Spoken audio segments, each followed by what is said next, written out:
নতুন কোচ নিয়োগ প্রক্রিয়া শুরু করেছে বাংলাদেশ ফুটবল ফেডারেশন। অভিজ্ঞতা সম্পন্ন ও লাইসেন্সধারী কোচ চেয়ে বুধবার নিয়োগ বিজ্ঞপ্তি দিয়েছে বাফুফে।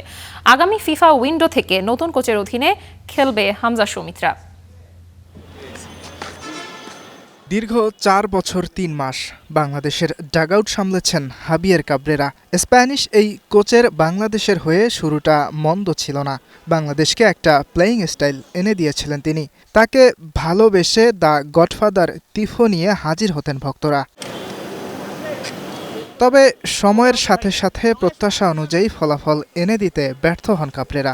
বিশেষ করে হামজা চৌধুরী ও সমিত সোমের আগমনের পর তাকে বাদ দেওয়ার দাবি জোরালো হয়। ৪ এপ্রিল বাফুফের মিটিং শেষে সিদ্ধান্ত হয় আর চুক্তি নবায়ন করা হবে না কাবরেরার সঙ্গে। এবার নতুন কোচ নিয়োগের প্রক্রিয়া শুরু করেছে বাফুফে।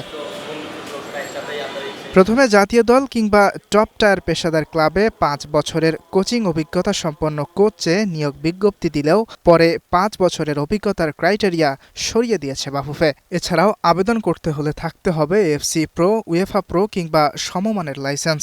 নিয়োগ পেলে সিনিয়র জাতীয় দল, অলিম্পিক দল এবং অনূর্ধ্ব ২৩ দলের সঙ্গে কাজ করতে হবে।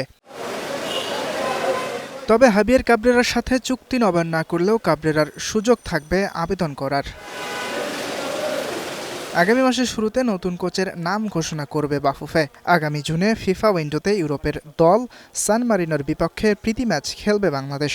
নতুন কোচ নিয়ে হামজা সৌমিত্রা সেই ম্যাচ খেলার উদ্দেশ্যে উড়াল দেবেন। ইয়াসির আরাফাত সবুজ, স্টার নিউজ।